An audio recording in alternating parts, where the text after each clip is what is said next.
lead us in the Pledge of Allegiance? I'd be happy to.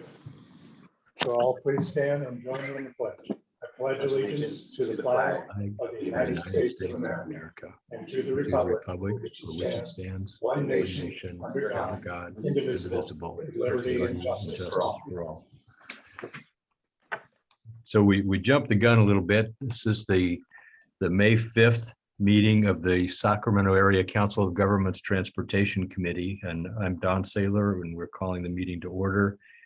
This is a meeting that's being held in a hybrid fashion with several members present in the meeting room, and many of us participating remotely.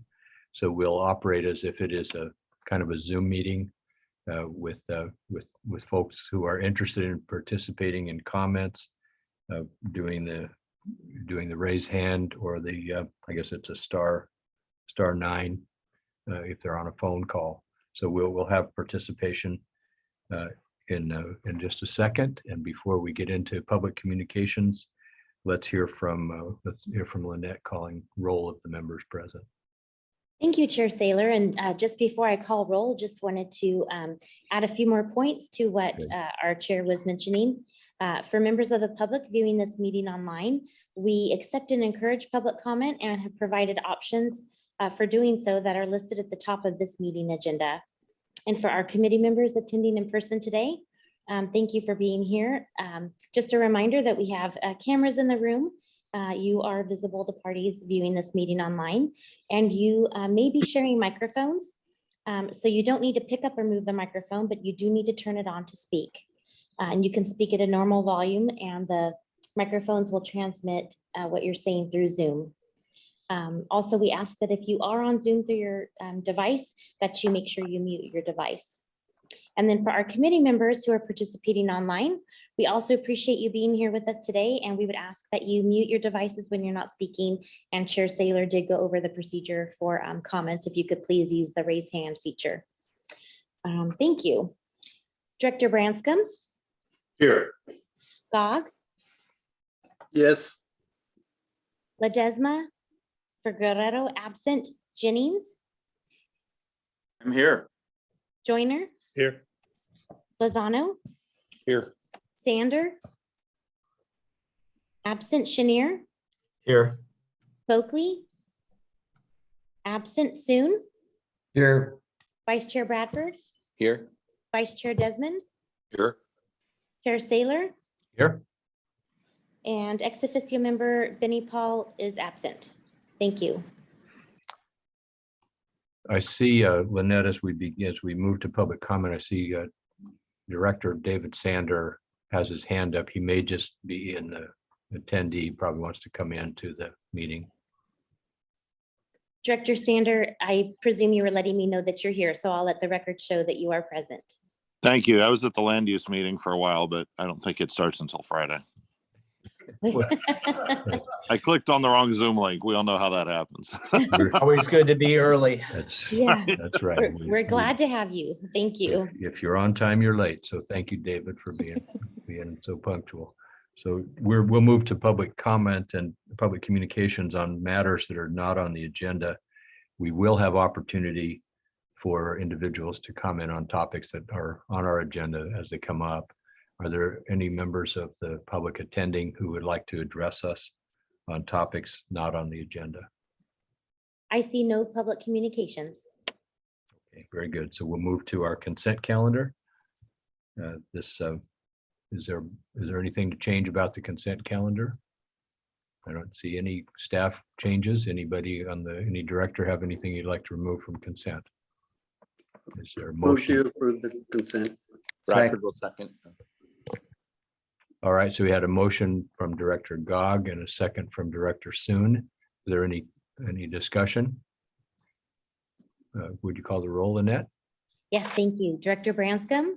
Yes. Gog. Yes. Ledesma for Guerrero absent. Jennings. Yes. Joyner. Aye. Lozano. Aye. Sander. Aye. Chenier. Aye. Spokley absent. Soon. Aye. Vice Chair Bradford. Aye. Vice Chair Desmond. Aye. and Chair Saylor. Aye. Thank you. Motion carries. We're now going to recess from the Transportation Committee and convene as the Capital Valley Regional Service Authority for Freeways and Expressways Committees. And we do have an additional agenda for that. And I think that one of the first things, can we just add the additional directors who've joined us for that meeting, Lynette, without calling the entire roll? Yes, thank you, Chair Saylor. I'll note for the record that Director Spokely is here with us and also Director Young, who serves on our CVR Safe Board and Committee. All right, very good. So that brings us to the item of, well, is there any public communication on CVR Safe? There's no public comment. Okay, so that brings us to the consent agenda for this portion of our meeting today. Is there anything to remove from consent agenda? There a motion to approve the consent agenda? So moved by Sander. Young will second. Wonderful. We have a motion by Director Sander and a second by Director Young. Please call the roll on the consent calendar. Thank you. Director Branscombe, Yes. Gog, Yes. Ledesma for Guerrero absent, Jennings, Yes. Joyner, Lozano, Yes. Sander, Aye. Chenier, Aye. Spokely, Yes. Soon, Aye. Vice Chair Bradford, Aye. Vice Chair Desmond, Aye. and Director Young, Yes. and Chair Saylor. Aye. Thank you. Motion carries. This brings us to item 3, the draft CVR Safe fiscal year 22-23 budget. And Barbara von Bechtold is here for that item. Good morning, everyone. Barbara von Bechtold. I'm the program manager for the Capital Valley Regional Service Authority for Freeways and Expressways, or CVR Safe. So before you, we have our draft fiscal year 2022-23 budget. And we put together this budget for release for public review and comment. The attached draft 2022-23 budget shown in attachment A estimates costs for services and projects for our core call box system, as well as enhanced system services like Freeway Service Patrol, 511 StarNet system, transportation demand management, and our big data project. The CVR Safe bylaws require that a budget be passed by July 1st of each year prior to the next fiscal year of 2022-23. So today I'm requesting that the CVR Safe Committee recommends to the CVR Safe Board to approve and release the draft budget for public review and comment with final adoption anticipated in June of 2022. I'd be happy to answer any questions about the draft budget before you. So first we'll open up for director questions, and then we'll see if there's any public comment, and then we'll consider a discussion and a motion. Are there any director questions on the budget presentation? You'll note that there is a fund balance increase, $1 million reserve, and an unallocated reserve after the expenditures have been accounted for 22-23. Are there any questions from the members of the board? Chair Saylor, this is Director Lozano. I just have one quick question about the budget, if I may. Sure. Thank you, Rich. Go ahead. Barbara, under the revenue, it looks like we're taking in some money from Glenn and Placer County. And then under expenditures, it shows call box maintenance and cellular service. Sure. The total revenues, is that covering the expenditures that we're expending in that area, or is there a difference? Yes, no, that definitely covers all of the expenditures from Glenn and Placer counties, because for Glenn County, the CVR Safe manages their safe for them. So all of their revenue that they bring in covers all of the services provided them, including call box maintenance. And for Placer County, there are 6 call boxes in Placer County on the Forest Hill Bridge. And that money that we take in from them, it's all based on services we provide, and they reimburse us for any costs that go towards those call boxes. Okay, thank you. That's all I have. Thank you, Director Lozano. Are there any other questions from members of the committee? Do we have any public comment requested on this topic? I see no public comment. All right. Is there any further discussion, or is there a motion to move forward with this draft budget? Young will move forward, make the motion. Second. We have a motion by Young and a second by Gog. Is there any further discussion? I don't see any. So Lynette, would you call the roll, please? Thank you. Director Branscombe, Yes. Gog, Yes. Ledesma for Guerrero is absent. Jennings, Yes. Joyner, Aye. Lozano, Aye. Sander, Aye. Chenier, Aye. Stokely, Yes. Soon, Aye. Vice Chair Bradford, Aye. Vice Chair Desmond, Aye. Director Young, yes. and Chair Saylor. Aye. Thank you. Motion carries. Now we'll adjourn from the Capital Valley Regional Service Authority for Freeways and Expressways Committee, and we're reconvening as our Transportation Committee for the SACOG Board. And that brings us to item 3, which is the fiscal year 2022 apportionments for FTA section 5307 and 5339. And this is also, oh, wait a minute, I see. Yeah.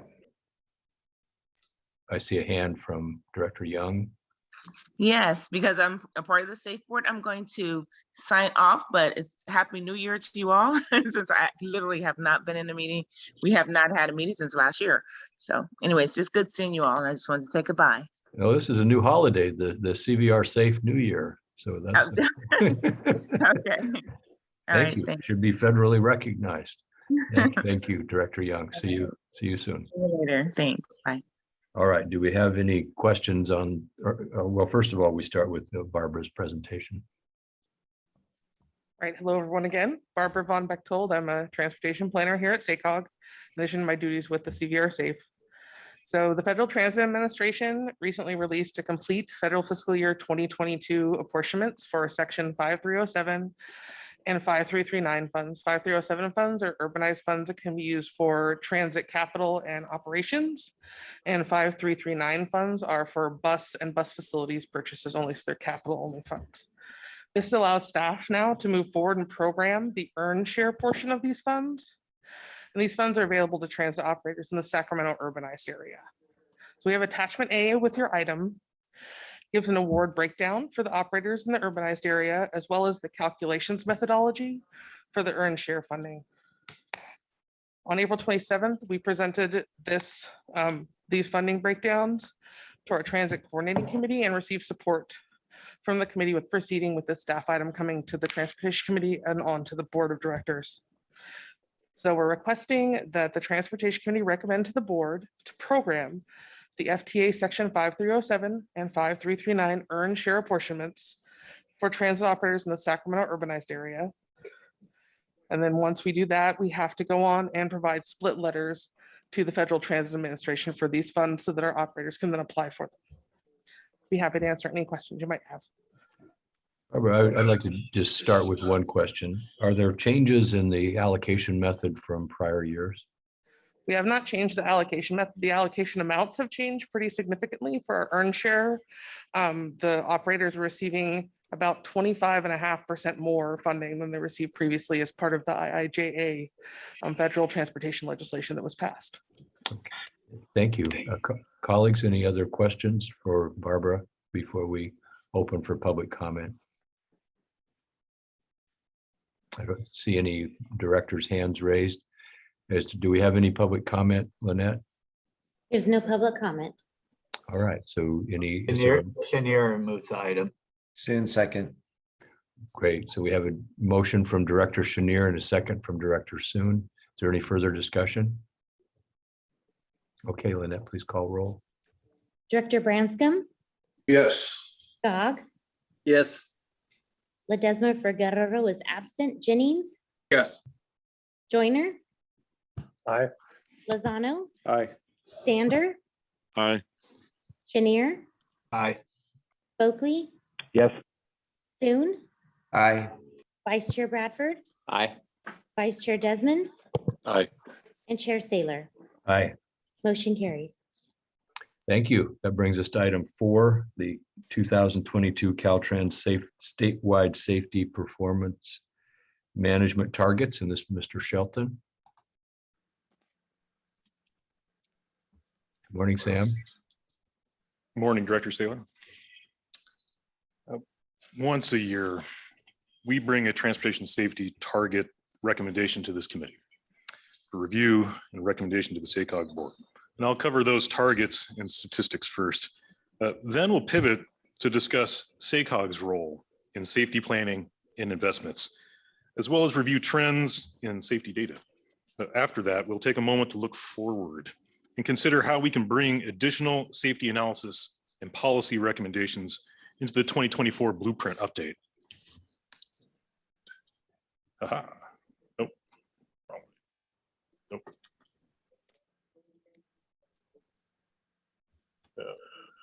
It's not quite advancing. Oh, I'm only all the way at the end. Yeah, can you please advance it to the first slide?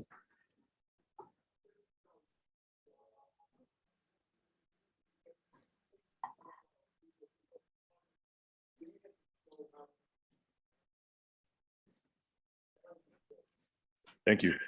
They're very similar slides.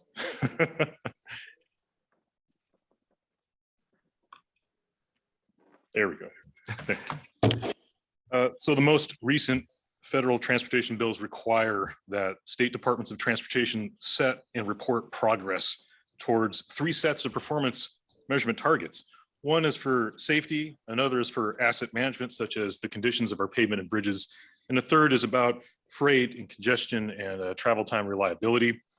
For safety, we look at fatalities and rates of those fatalities per 100 million vehicle miles traveled. The same for serious injuries, which is an accident, that collision that you do not walk away from, but you don't die, and total non-motorized fatals and serious injuries. So last year, I covered this in great detail. This year, it's only the first part of the story. So are more people dying or injured seriously on our region's roadways? As our economy recovers and vehicle travel increases, more people are likely to be seriously injured or die in vehicle collisions. But let's compare our region's statistics. Our region is in blue. The state is in green on both of these charts. The left chart shows fatal collisions, the rate of fatal collisions per 100 million vehicle miles traveled. And the right chart shows those serious injuries. The bars are the annual rates of those collisions. And the lines are 5-year floating targets that account for the fluctuations between those years. The X's on the far right are each of the statewide safety targets set each year. So the farthest one on the right is the 2022 target. Our region's statistics mirror the trends of the states, but are a bit higher, likely due to our region's share of rural roadways and urban roadways. But if you take a close look at the state targets, you can tell that the state has not been meeting their past targets. The state has also set targets in 2022 that hope for either a modest reduction in the fatal rate, so a 2% decrease, or an increase in the rate of serious injuries by 1.66%. For the region's non-motorized fatalities and serious injuries, such as bicycle and pedestrian collisions, we see that they're trending closely with the state as well, both showing signs of increasing collisions, returning to annual totals seen prior to the beginning of the COVID-19 pandemic. Staff is recommending that SACOG continue to support the statewide safety targets at this time. There are no consequences for MPOs that fail to meet performance targets, which is primarily a Caltrans responsibility.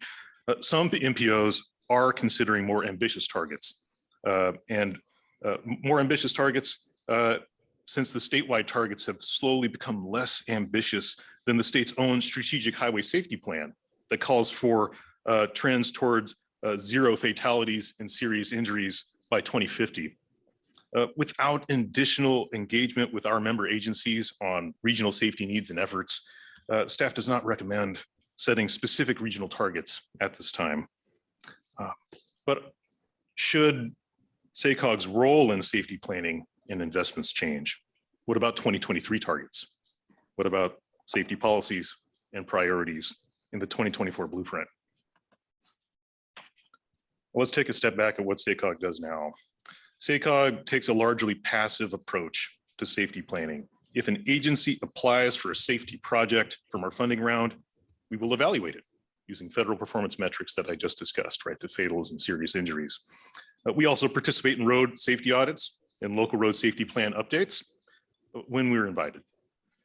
The main source of targeted safety funding comes from Caltrans to address some of the critical safety issues in our region. This is the Highway Safety Improvement Program, or HSIP. Starting in 2021, that program required that local agencies have local road safety plans or Vision Zero plans to be eligible for that grant source. Since 2015, we see about 20 to 25 million per cycle in HSIP awards in our region. In 2021, this last cycle, Caltrans awarded about 15 million to Elk Grove, Folsom, and Yuba City for traffic signal improvements, median barriers, and speed feedback signs. Overall, in this last cycle that required local road safety plans, we saw a shift in awards related to intersection-related investments in speeding countermeasures. The next HSIP call is coming up soon. They'll release a call on May 9th, and those applications will be due August 20, this August. The new Infrastructure Investment and Jobs Act, IIJA bill, created a new safety planning and investment opportunity for us, such as the Safe Streets and Roads for All grant program. And you should probably thank Director Sander for being able to find this new program in the IIJA bill. This is $5 billion between 2022 and 2026. These are competitive grants open to MPOs, local governments, and tribal governments to develop and carry out comprehensive safety plans to prevent death and injury on our roads and streets. At least 40% of it will be for comprehensive safety planning, the balance of which will go to implementation. So what is a comprehensive safety action plan? Well, it's not the local, the LSRPs, the local road safety plans. This is specifically targeting creating a Vision Zero plan. That plan needs to have a goal and timeline for eliminating fatals and serious injuries, an analysis of location and severity of those collisions, community input gathered through public outreach and education, also complemented with data-driven approaches to identifying projects and strategies. And lastly, and my favorite, a mechanism for evaluating the outcomes and effectiveness of the comprehensive safety action plan, including a means to report that to your residents. The applications are also strongly encouraged to be joint applications. The USDOT last Tuesday released a webinar showcasing that our safety problems are multi-jurisdictional. They do not end at our city boundaries. And they believe that smaller agencies joining together or under an umbrella organization will help them be more competitive. So they are recommending that MPOs and larger agencies band together creating these joint applications, such as a single plan for all or some member jurisdictions, or applying for and distributing funds for assistance to members for individual plans. This is a slide from that presentation from last Tuesday. It's going to be quite small for those folks that are here in person. But I wanted to ask you, what would the focus of any of our region-wide target setting or planning efforts? What else should we be looking at more closely? And this is one indicator of that. At the very least, we would need to dive deeper into not just urban and rural issues, but also our roadway environments. According to data from the USDOT, more people are dying on state highways and arterials in total and in rural areas at higher rates, not on interstates. Both charts are national 2020 figures for fatal injuries, fatals. The left chart shows totals, the right chart shows rates. The bar colors are different roadway classifications. So the dark blue lines are interstates, so that's gonna be I-5 and I-80. The taller blue lines in the middle are going to be what's classified as other arterials. So that includes like state highways or Watt Avenue in Sacramento, 5th Street in Marysville, Blue Ravine Road in Folsom, pretty much anything that's not a local collector, so more of your neighborhood streets. That's just about everything else. These bars are grouped by rural, urban, and then all of those collisions, so total bars. So you can see that the tallest bars for both totals and rates are nearly all state highways and arterials. The rural fatal rates and the highest for each are the highest for each of the roadway classes. So at your June board meeting, I understand that Chuck Marone from Strong Towns will be the presenter. And I understand that he may share more of his thoughts on how roadway classification, design, and safety intersect. So I'm not going to steal his thunder if he goes into those details. What do we know about the causes of these collisions? I showed this slide last year, which is data from the 2020-2024 Strategic Highway Safety Plan. These are the top 3 challenges from the state plan for our region: alcohol and drug impairment collisions, which are 20% more rural, and 76% of those were cited for DUIs. Roadway departures.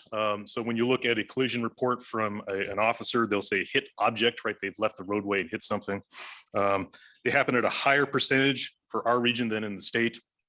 And these are 60% more rural in our region, where 32% of them are cited for DUIs. The last one is intersections and interchange collisions. They're 20% more rural for us, and 44% of them are cited for improper turning. So they've turned in front of traffic, they haven't yielded the right of way. Again, these are high-level stats that would need to be evaluated more closely through comprehensive safety planning. And remember the question I posed to you earlier: should SACOG's role in safety planning and investments change? Again, SACOG's role is largely passive today, from entertaining safety project grants and considering safety targets like today's discussion. And more opportunities to compete for planning dollars will be available soon, which could help us craft a regional Vision Zero action plan. But we also have an opportunity to shape regional priorities through the 2024 blueprint and conduct some safety analysis, not planning, safety analysis, with our means and expertise. The map on the right is a screenshot of our 2024 Blueprint online project nomination tool. It's currently being used by your cities and counties to nominate projects for our long-range transportation plan. We shared our region's collision statistics with them, showcasing injury collision densities and fatal collision locations. Sponsors could also overlay additional layers, such as our 2020 MTP SES environmental justice areas, to see where collisions and hotspots overlap with those areas. Now, as a reminder, our EJ areas are defined in multiple ways. These are areas that are concentrated populations of one or more of the following criteria: low income areas, communities of color, high pollution burden, or other vulnerable communities such as single parent households, low education attainment, linguistic isolation, disabled, burdened by excessive housing costs, or senior populations greater than 75 years old. Last August, the SACOG Race Equity Inclusion Working Group received a presentation from Charles T. Brown with Equitable Cities. Charles shared with us his analysis as an MPO level in North New Jersey by comparing crashes per 1,000 people in their communities of concern versus other areas. He found that the rate was 3 times higher in communities of concern and higher across all 13 counties in that MPO area. As part of our preparation for the 2024 Blueprint Pathway and Planning and Performance Measurement, our staff conducted a similar preliminary analysis just to understand the collision rates and disparities between our environmental justice areas and those found in the last plan, and in both urban and rural areas of the region. So this first statistics is about our urban areas, using non-freeway collisions for fatal and serious injuries. From 2014 to 2018, we found that the number of collisions per 1,000 people is about 66% higher in our urban EJ areas. In rural areas, the number of collisions per 1,000 people is about 129% higher for those rural EJ areas. When we filtered for bicycle and pedestrian fatals and injury collisions, we found that in urban areas, again, that number of collisions per 1,000 people is 113% higher for those EJ areas. And lastly, in rural EJ areas for bike ped collisions, that rate per 1,000 people is 162% higher. I hope this data has been enlightening and helps inform your decision to support today's state 2022 state safety targets. I'm happy to answer questions about how SACOG conducts safety analysis and investments, as well as how we might set safety investment policies through the 2024 blueprint at later reporting opportunities with this committee. Just to General question. We have two questions requested. And I think they're probably going to ask the same question I'm going to ask. So I'll hold off on that. So others, if you'd like to ask a question of Sam, please raise your hand. We will then turn to public comment and then back to discussion. So it's Director Desmond first and then Director Branscombe. Thank you, Mr. Chair, and thank you, Sam, for the report. I appreciate it. A couple questions. Number one, when do you anticipate getting the 2020 data for both the statewide and obviously the SACOG region for fatalities and serious injury collisions? So we do have the totals from the preliminary data from the Berkeley Safe Track system. Those are just total collisions. What we don't have is the rate yet. And that is by vehicle miles traveled through the pandemic. So we're hopeful that we can see those within the next year once they make it into Berkeley's collision analysis system. Okay, and can you break that down, those charts you showed kind of at the beginning of your presentation where you compare state and SACOG as a region? Can you break those down by county? I would just like to compare, for instance, how Sacramento County compares to the rest of the SACOG region. Can you break it down like that for me if I followed up with you? Absolutely. We can produce those exact same charts, adding bars for each jurisdiction in the SACOG region. Okay, great. Thank you. I'll follow up with you on that then, Sam. Thank you. Thank you. Thank you, Director Desmond, Director Branscombe, and then Director Sander. Thank you. I'm curious about the sources on these metrics. Marysville is currently in a negotiation with Caltrans over some significant items, and Caltrans provided us with data on accidents and locations, what have you. And that data was significantly different than the data that we had locally at our police department. So I'm curious about whether or not you've ever done a comparison between the data you're getting from these larger organizations and compared it to the data that the local police departments have. Because again, this is just one instant, but there was a significant difference. We have discovered some differences when we're looking at local road safety plans and the local police data that they collect themselves. But all of the data is rooted in the same place. All local police departments submit their data to the CHP for the SWITRS database that collects all of the collision reports. That is then processed and then shared with academic institutions such as UC Berkeley, who geo-references all of those collisions and makes it accessible in an online format, which is when we start digesting it. Caltrans takes a slightly different approach too, where they can connect those collisions to similar facilities statewide, so they can create different rates by roadway classification. And it's a slightly different planning process. So while you may start seeing some differences, all of those collision statistics should be rooted in the same place. I'd be happy to follow up with your staff to understand what those differences look like. Well, it sounds to me like if the locals are indeed, the local PDs are indeed providing all of the data to another organization, there's a significant filtering, and the filtering is a reduction in the number of accidents. I will nail down the exact sources and cycle back to you privately. I look forward to it. Thank you. Director Sander. Director Branscombe, that was an excellent comment. We've had similar concerns ourselves looking at safety data in recent years, where there seems to be a divergence between what we've seen happen on the ground and what the output of the Berkeley model is for our region. There seems to be disagreement there, and I don't know how you as a region find a better data source than that. We sort of are limited to one. There's a monopoly on that, so it's a challenge. This issue has been really hotly debated and worried about, frankly, at the National League of Cities and our transportation policy group there. Clearly, there's a focus on safety coming from this Department of Transportation. There was somewhat in the previous one as well. I think most people recognize we need to do a better job on safety. And if you look at the charts that Sam presented early on, it's obvious why. We're actually becoming more dangerous, not safer.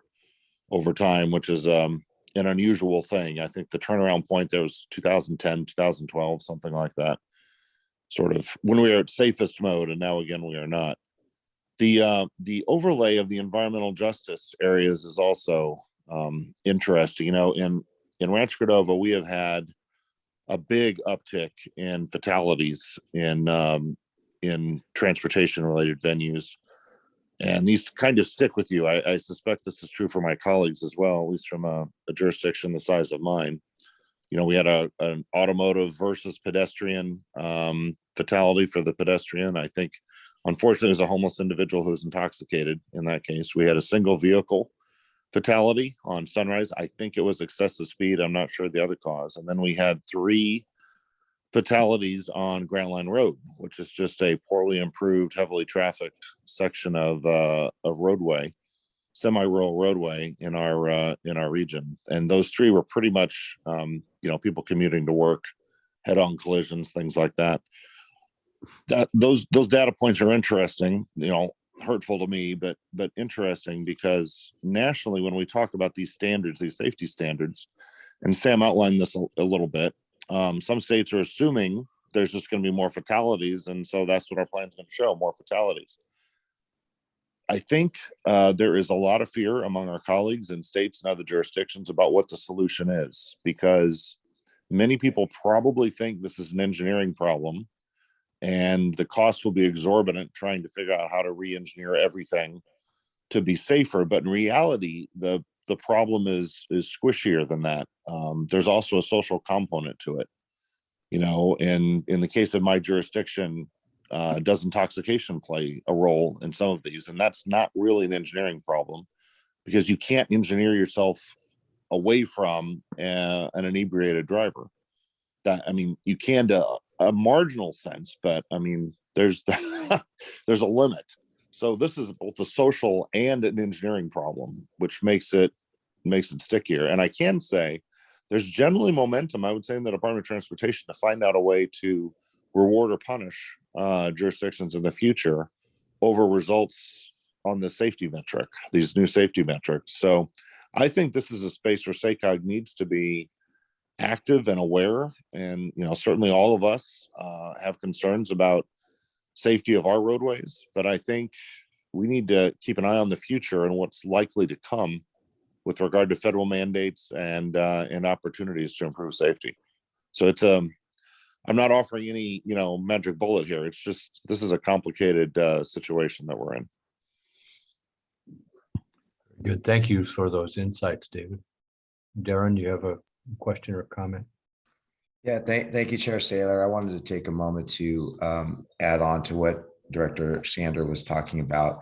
We've similarly had a couple pedestrian deaths in our community, and it was due to speed. But I would also add on to Director Sanders' comment about a societal problem, because this isn't about just making roadways safer. This is about all of us in a rush to get to work, to get to pick up our kids, to get kids to baseball games, soccer games, what have you.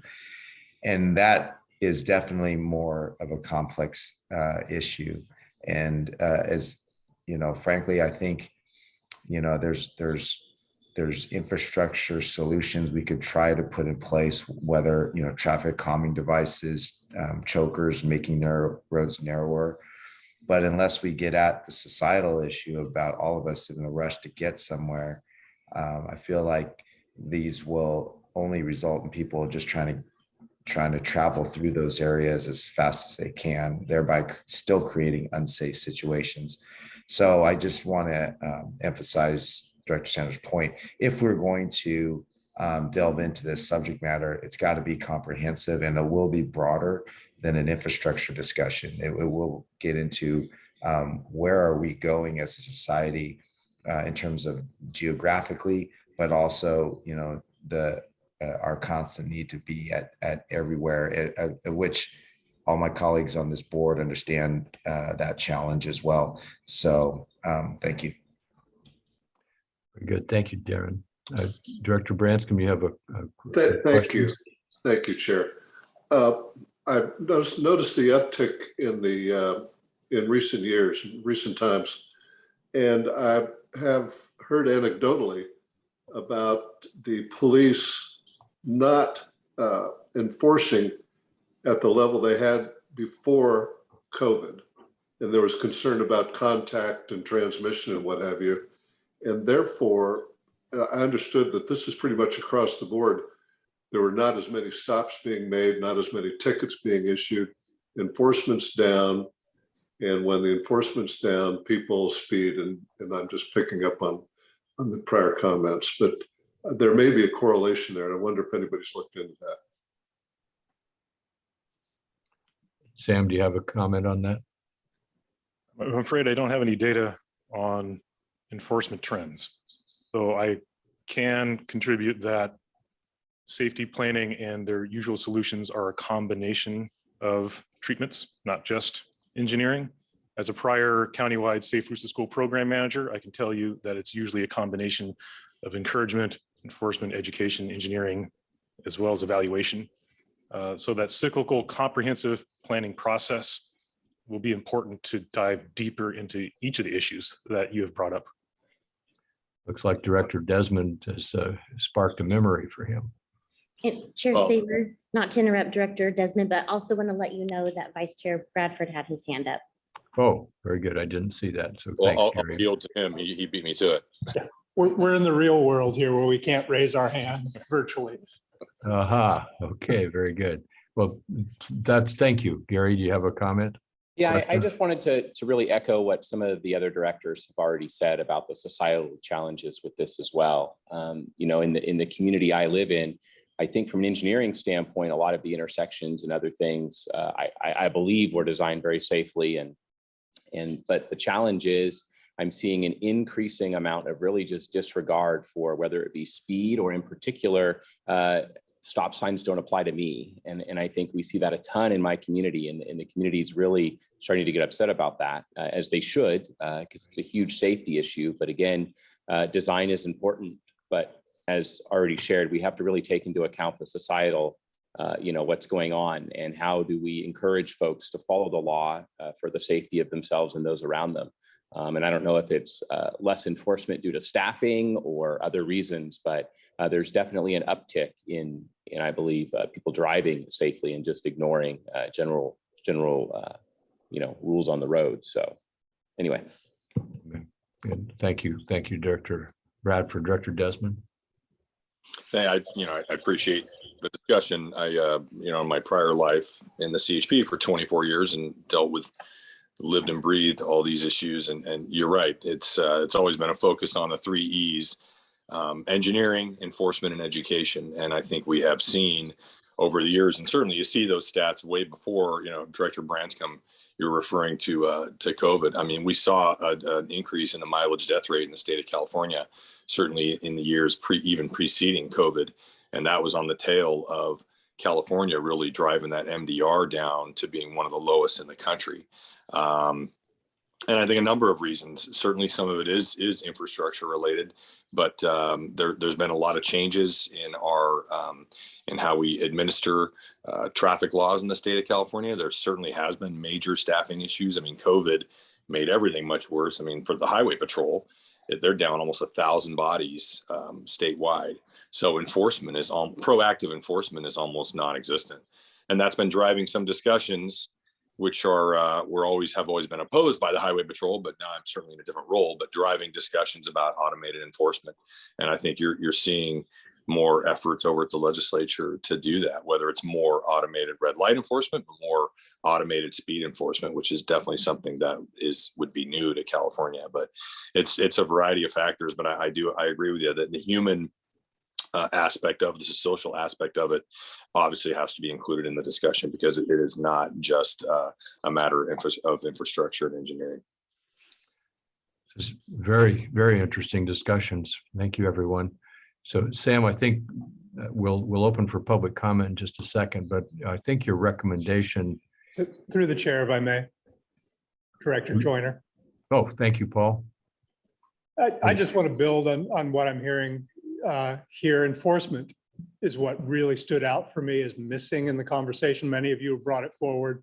What I can tell you is in Placer County, in our more rural areas where the numbers are up, especially the area around Lincoln, is called Ocean Beat. It's called that because there is one unit for that entire area, which is, I think, about 200 square miles.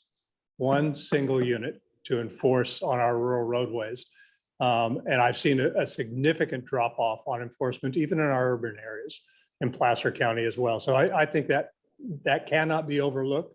I think that automated enforcement works in the more urban and suburban areas, but in the rural areas, we've got to find a solution. And I think that is increased manpower and increased enforcement. Thank you, Paul. So I think the recommendation that we have is that, as I understand it, is to adopt the same performance measures and targets as at the state level, and to consider whether this committee would like to have SACOG take a further role with regional performance measures or targets, and if we would choose to ask that there be a lens in the 2024 MTP update. And I think the recommendation, as I understand it, Sam, the recommendation is that we not adopt regional targets, and that we weigh in on whether we would like to have this be a focus area in MTP. Is that accurate, or am I missing something? That is correct, Director Saylor. Today's recommended action is to support the statewide safety targets as they are, and to provide feedback on our further safety analysis through the 2024 blueprint update process. Okay, very, very good. Is there any public comment on this item? I see no public comment. Okay, colleagues, would anyone like to make a motion? Chair Saylor, I have a clarifying question on the motion. So the second part of the motion, is it actually to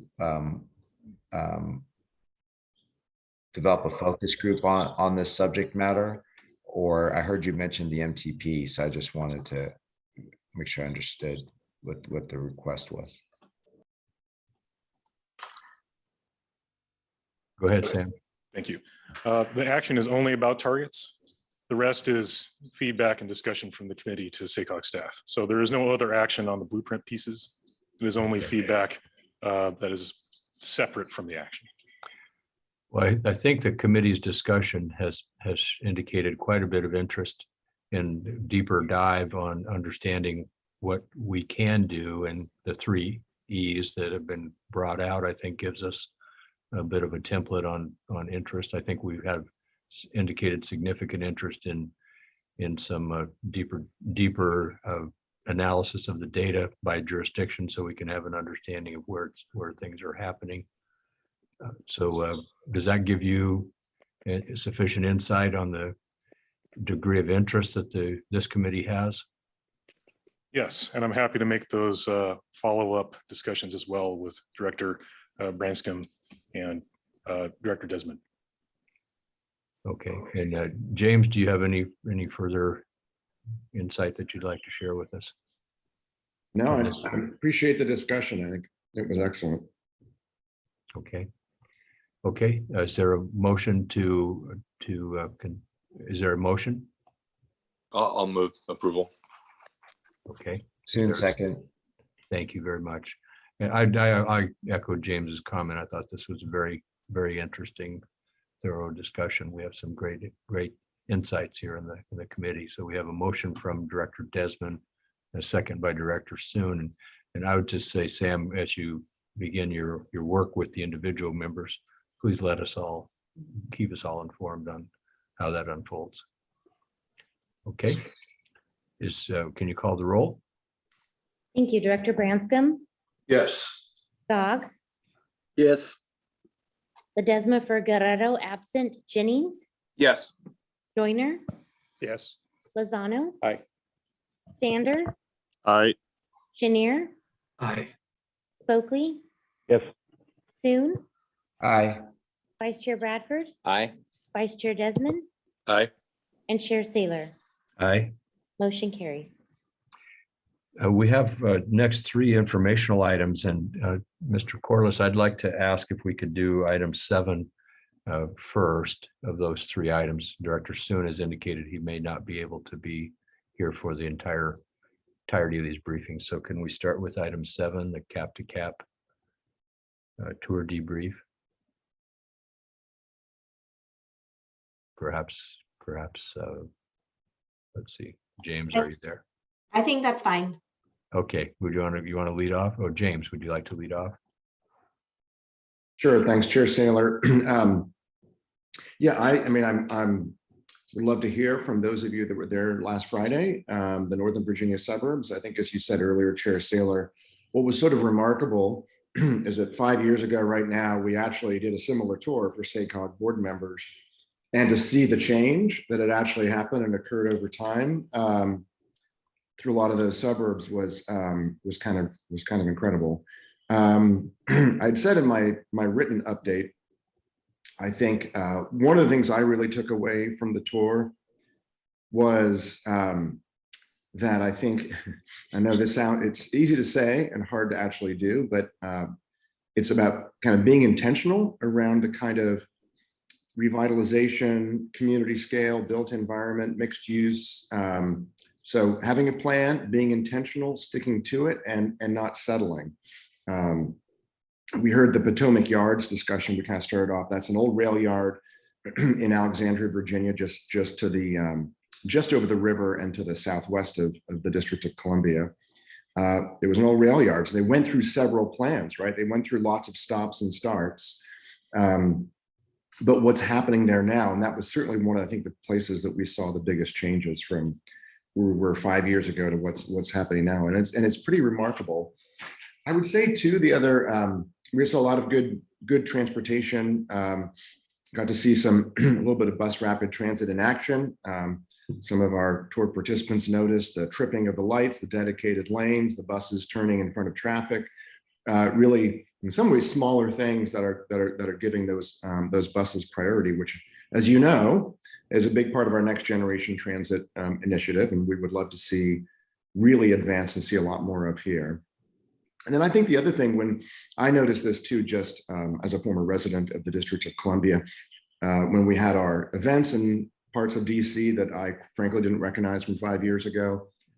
And even on the suburban mosaic project was actually beyond the Beltway and in a site of a former, I think, drive-in movie theater and storage facility, which is now, I mean, we could see that, right, Director Soon, in Elk Grove and Roseville and Folsom. I mean, it's sort of starting from scratch, but frankly, also building a kind of walkable urban suburban, there must be a word for urban suburban, but walkable environment that I just, you know, it would just sort of remarkable. And again, I think knowing what you want, asking for it, not settling for off the shelf kinds of things. I think those are all themes that I took away from that tour. Good, very good. All right on topic. Any other comments from anybody who was on the tour who would like to make a comment? We have Director Soon would like to share insight. Thank you, Chair Saylor, for taking this item a little earlier. Yeah, I just want to start out by thanking James and Christina and the entire SACOG team for making this tour possible. I was there also in 2015, and so it was good to see the developments that's occurred since then. You know, coincidentally, we had an RFP that went out for our what we call Project Elevate, it's a mixed-use project in Elk Grove that concept drawings are very similar to what Mosaic has, and the Elk Grove staff did go there and tour that as well. So I'm sure that inspired a lot of it. But I wanted to speak to you a little about the intentionality of some of these things that, you know, and Chair Jennings, if I'm not stealing some of your thunder, but we were both intrigued about how the previous use over at the Potomac Yard was for a Washington Redskins football team led by the governor at that time, and the willingness of the council to wait for something else. Now, that's a tremendous pressure. I think all of us can appreciate. Anybody can appreciate if you have a governor and an NFL owner trying to get at something without any alternative there at the time. I mean, this is back in the early 90s, if I recall correctly. So there's no alternative and just to say no. Now, the community itself, I think, was very again, a lot of them that were very much against it. So that of course helps. But that just speaks to, I think, the vision setting of the leadership in any jurisdiction.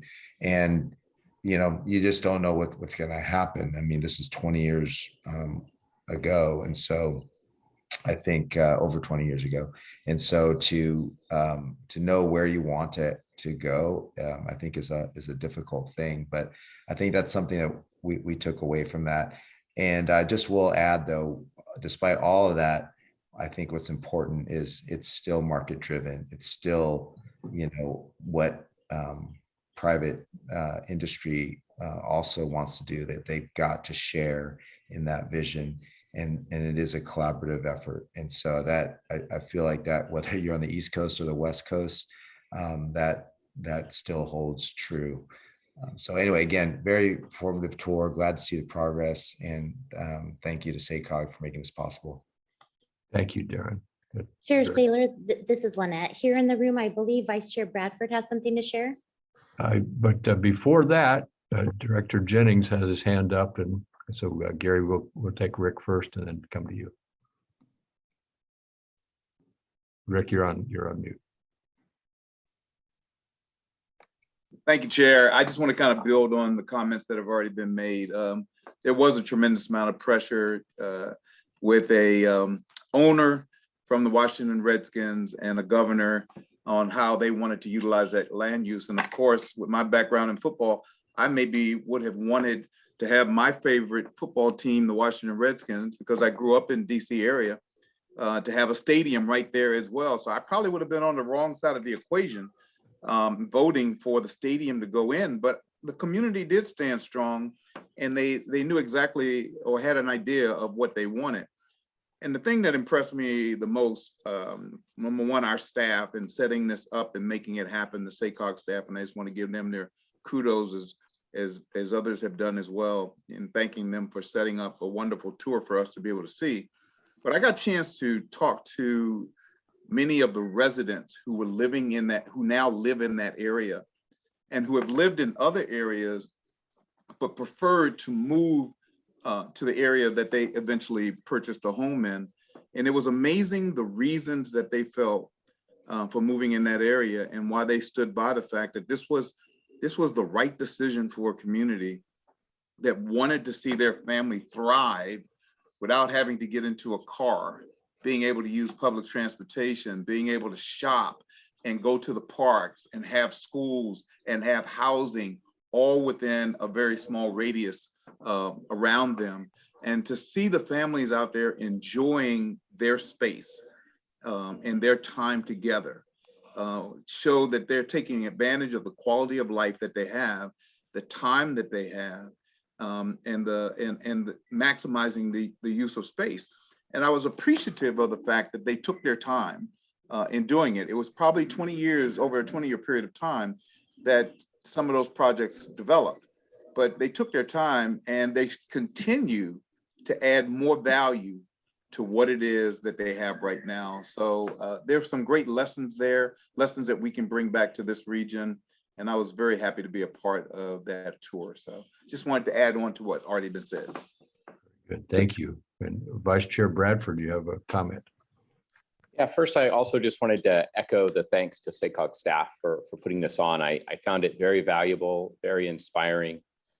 Two of the things that I really took away was, in one case, we visited a suburban commercial development that had been redeveloped into a town center, right? And it was just very walkable, very, it was the kind of place you wanted to be. And it also had parking for people who wanted to drive to that area, which was also a great addition.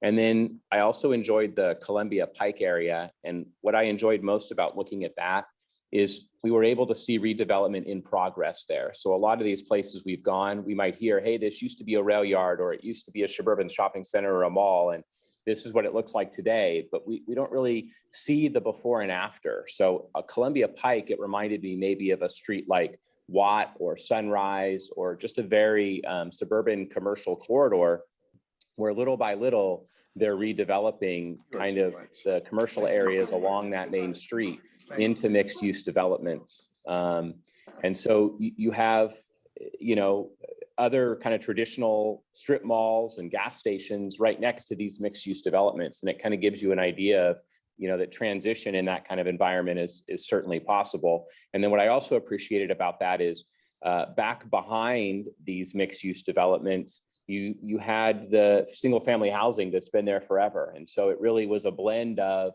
right on the commercial corridor.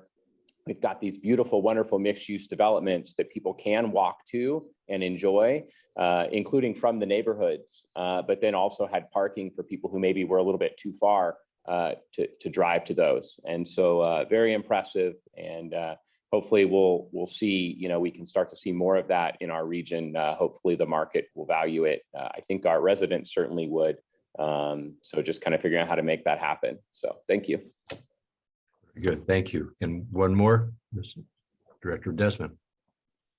Yes, thank you, Mr. Chair. I'd be remiss if I didn't just pile on here and really thank staff. Thank you to James and staff. I know that's probably very difficult, the logistics to put that tour together. And I learned so much, and it really got my wheels turning with ideas. And I know we have unique challenges here, but I really look forward to having the discussion about how we can do some of those transformational projects in the large urban unincorporated areas. So thank you very much. And thank you, everybody. And I think Mia Lopez and AJ Tendick were pretty incredible in putting all this together. A lot of moving parts, several stops. Chris Zimmerman is our good friend and host in that area who tells us all his tales, regales us with folklore along the way. So it was really a fantastic tour once again. James, I think these tours are really a great tradition for SACOG's participation in Cap to Cap. The more we see what others do, the better we can reflect on our own efforts here. And we don't copy what they do because we have our own concerns, challenges, and environment, but we can certainly learn from the great work that our colleagues around the country have succeeded in. Any further comments on that? I think it was a valuable experience for all concerned, I believe. Shall we go to item 5, the Sacramento Regional Emergency Preparedness Strategy? And this is Michael Rawson. And Michael, we've estimated 15 minutes, but that's sorry, but if you can be a little more brief, that would be helpful. Thank you. Good to see you this morning. It's nice seeing you too. And yes, I'll try to make it as brief as possible. Good morning, all. I'm Michael Rawson, Senior Transit Analyst here at SACOG. I have our consultant, Tim Gross with WSP, joining us via Zoom or remote. And he will provide the update to the Sacramento Regional Emergency Preparedness Strategy. Before I hand it over to Tim, I'd like to give a brief background of the strategy. SACOG, along with WSP, is in collaboration with our member jurisdictions, the local, regional, and community-based transit agencies, tribal governments, Caltrans, and the Office of Emergency Services to complete a region-wide emergency strategy that will identify short-term and long-term goals and prioritize implementation strategies for improving emergency processes to ensure that in a natural disaster or mass evacuation event, all information will be readily available.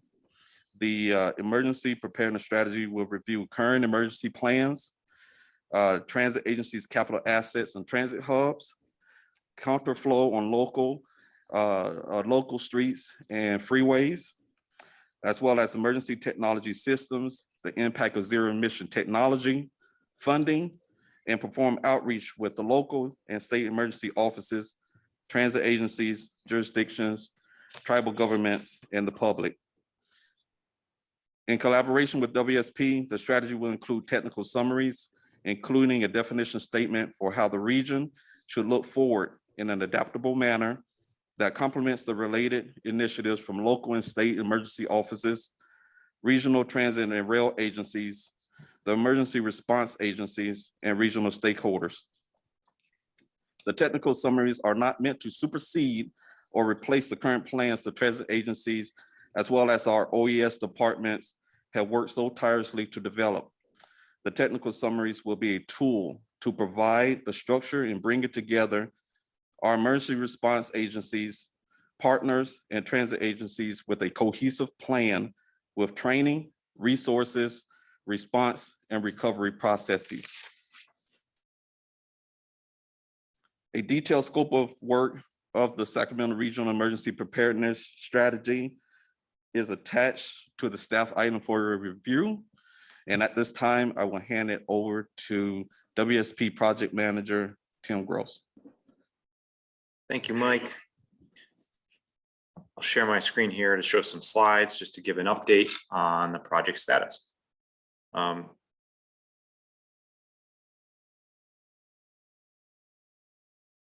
So Mike covered the project purpose. Just a couple things to highlight or emphasize. Really, I think in establishing the strategy for the region, what we've heard is just the need to complement existing plans and fill gaps and really not replace or duplicate anything that's going on at the state, the county, or the city level. And so really the focus, as Mike alluded to, is on transit and transit's role in emergency management, as well as the broader transportation system's role. This strategy will also aim to better facilitate interjurisdiction communication, both with agencies within the region, but also with agencies outside the region. Engagement will really be the background of this strategy. And so one of the key portions of the strategy development is this stakeholder working group. We've met once and we'll continue to meet throughout the project, but that working group includes the transit operators, the OES departments at the county and the state level, tribal governments, as well as Caltrans. And in addition to that, we'll have discussions and we'll continue to have discussions with individual agencies, partners from the broader region, and emergency and medical organizations.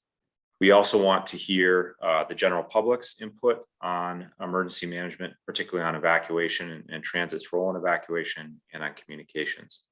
So we'll be conducting a public engagement as well.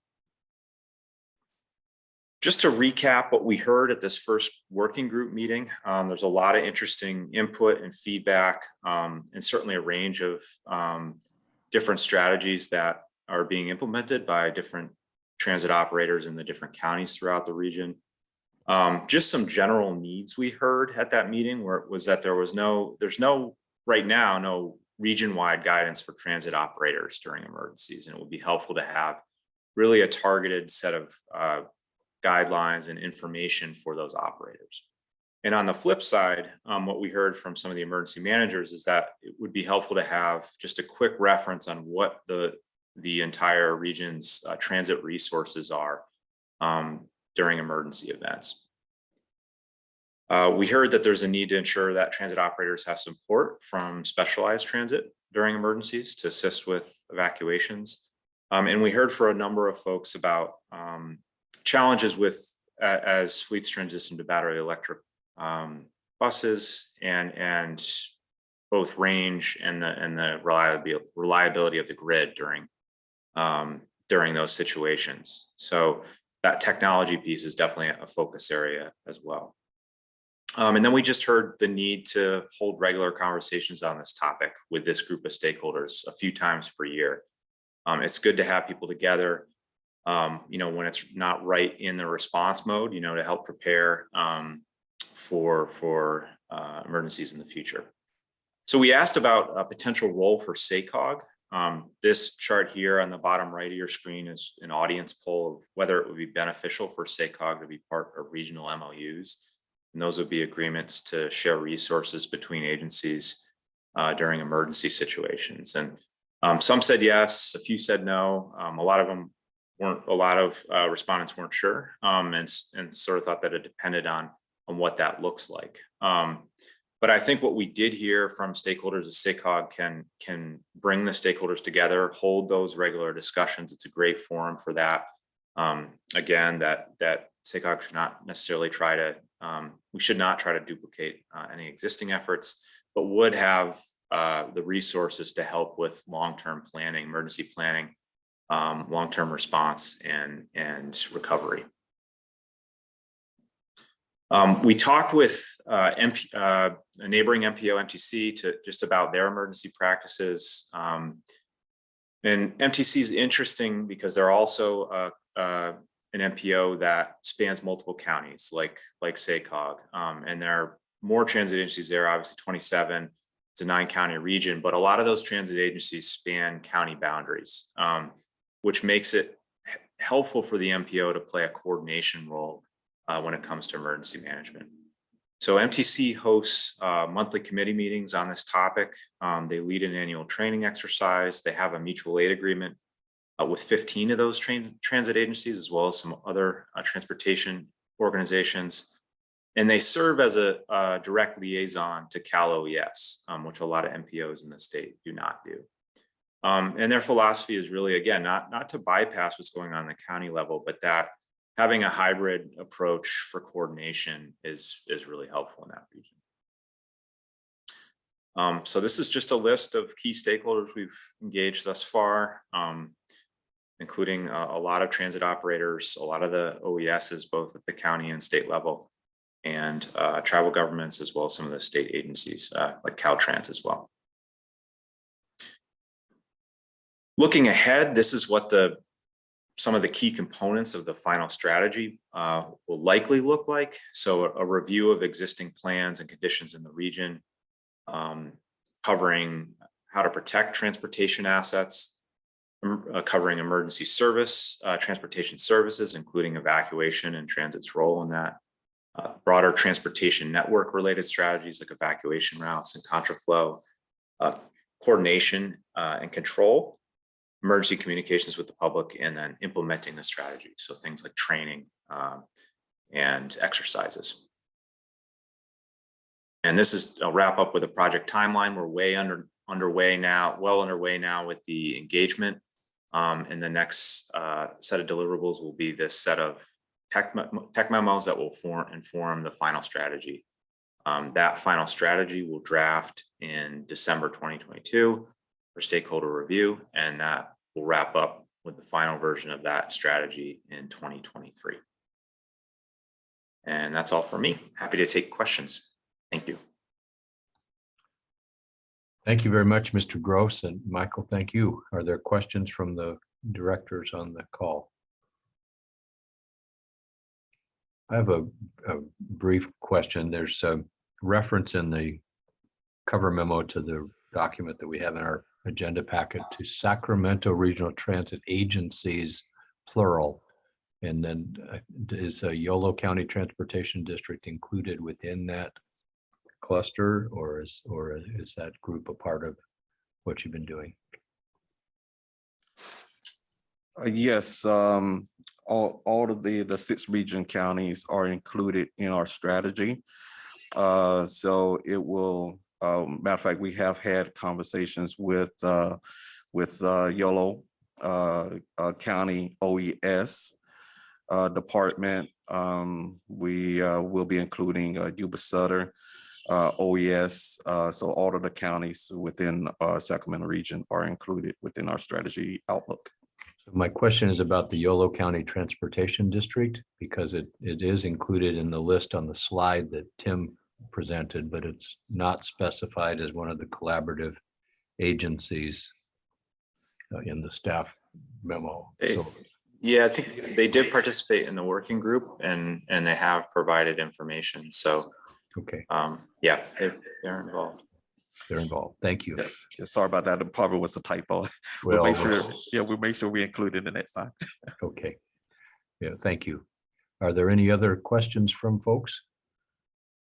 Okay, it's great update. And I guess Mike, I guess I do have one more question. Is this does this effort fall within the portfolio of any of our 3 policy committees? Or is it an ad hoc effort that all of us are attending to? Land use or policy innovation or transportation? Yes. It's part of transportation, Chair Saylor. That's why it's come to this committee. All right, so this is the committee of jurisdiction for this effort. Thank you. All right, any other questions for folks? I think we're good. Thank you both for bringing us up to speed, and we look forward to continued touch points. And that brings us to item 6, the federal grant coordination update with Sabrina Bradbury. There she is. We can't hear you for some reason. Didn't realize it was off. Apologies. Great. Good morning, committee members. This is an information update to let you all know what we're doing on coordinating on federal grant programs. So as you know, there are a number of competitive grants that the administration is rolling out, particularly now that a budget has been approved. We have May and June, probably about 6 or 7 competitive grant programs that are going to come out with notices of funding opportunities. So to aid in technical assistance and grant coordination, we're doing a few things. We offered some consultation sessions to all of our member jurisdictions and transit partners and other entities that are eligible to apply for federal funds, where our federal consultants gave advice on how to write the grant applications for the different project ideas that jurisdictions brought forward. They were just 30-minute sessions, so pretty quick. Some jurisdictions brought one idea, others had multiple ideas for grants they wanted to apply for. And the consultants emphasized the need to focus on the priorities of the administration and what DOT is going to be looking for. They're really focused on equity and safety, as Sam touched on in his presentation, workforce transportation, and reducing vehicle miles traveled. So we have also heard, as Sam mentioned in his presentation, that they are looking for regional applications and looking for MPOs to serve as a coordinator and help with technical assistance and vetting. They are concerned that they're going to get flooded with applications from local jurisdictions. And so they're wanting some help in prioritizing those projects and really looking for regional applications. So we're going to continue to be communicating out to jurisdictions about the notices of funding opportunities when those are released, and encouraging folks to come talk to us, because there may be jurisdictions that have similar projects that we could bundle together and create a more competitive application.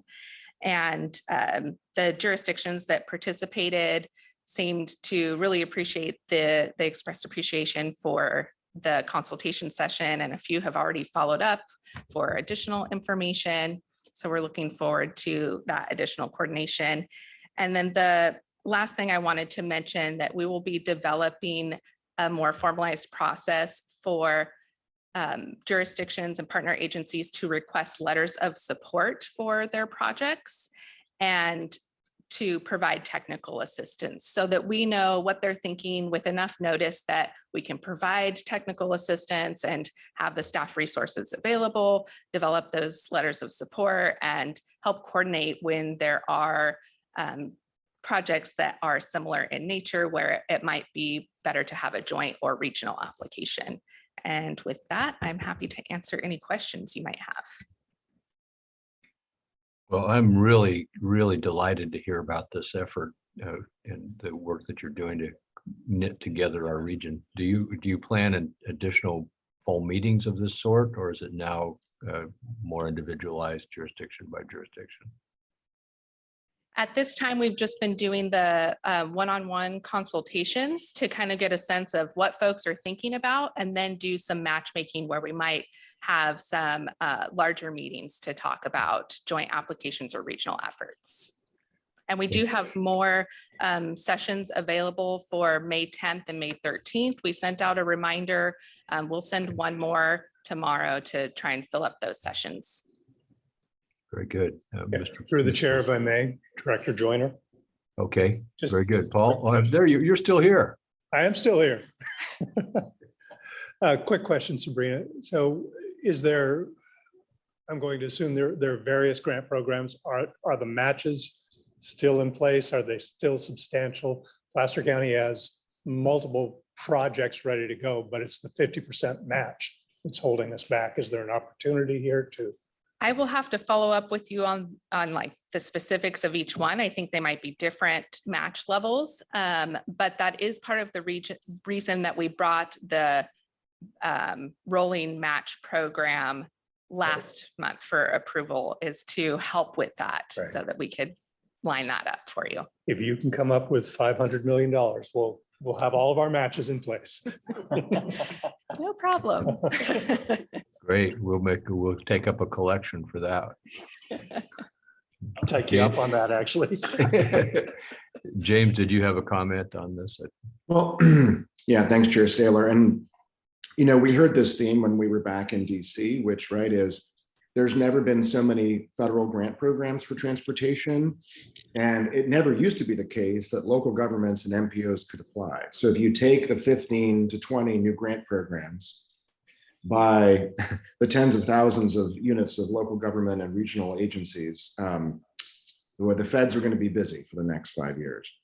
But I think what Sabrina's saying is we want to make sure that we are coordinated in this region, that we are not, that we're putting our best projects forward, we're being strategic, that we're aware of what we're putting forward. We're not getting any surprises. We had talked a little bit about, should we, have a big online spreadsheet of form you fill out if you're going to apply, and we did not want to be too bureaucratic. I'm hoping you can appreciate that.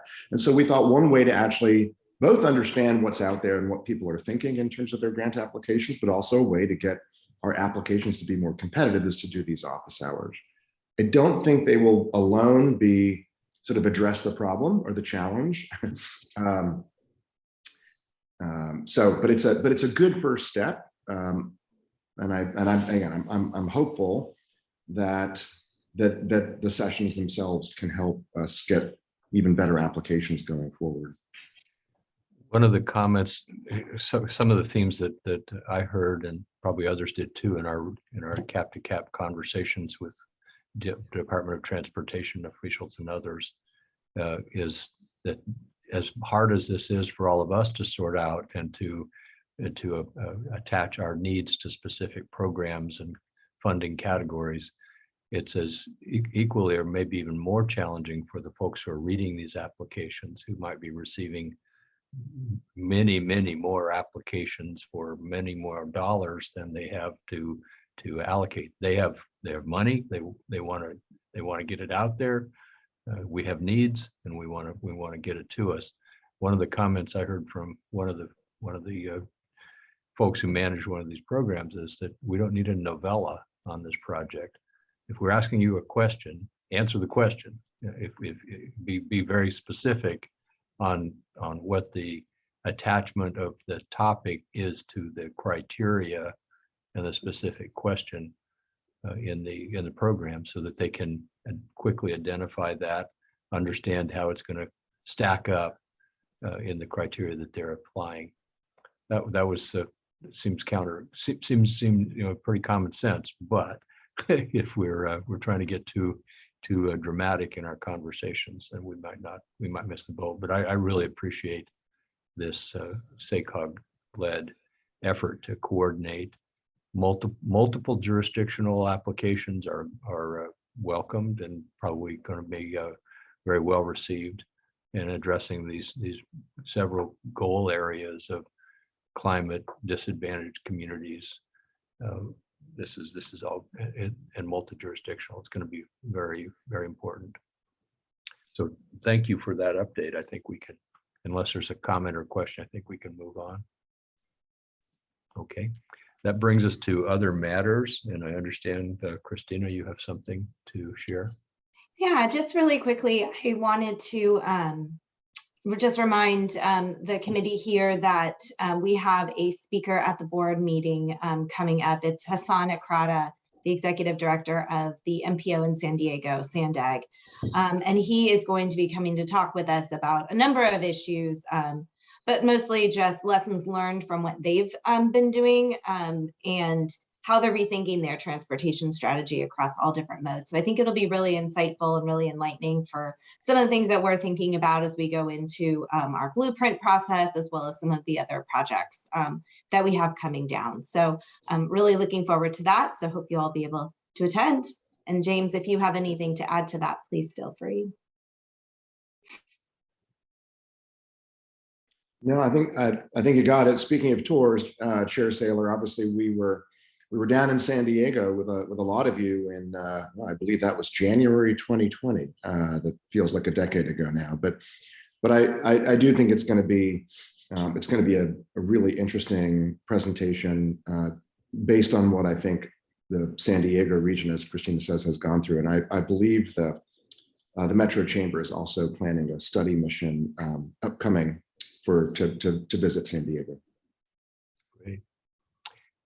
Any other matters of interest and concern to this committee? I don't hear any. Thank you. It's been a very interesting conversation today. I appreciate everybody's participation. And Director Lozano, haven't heard from you. We'll see you next time. All right. Everybody, thank you. And I think we're adjourned for today. Thank you. Thank you. Thank you.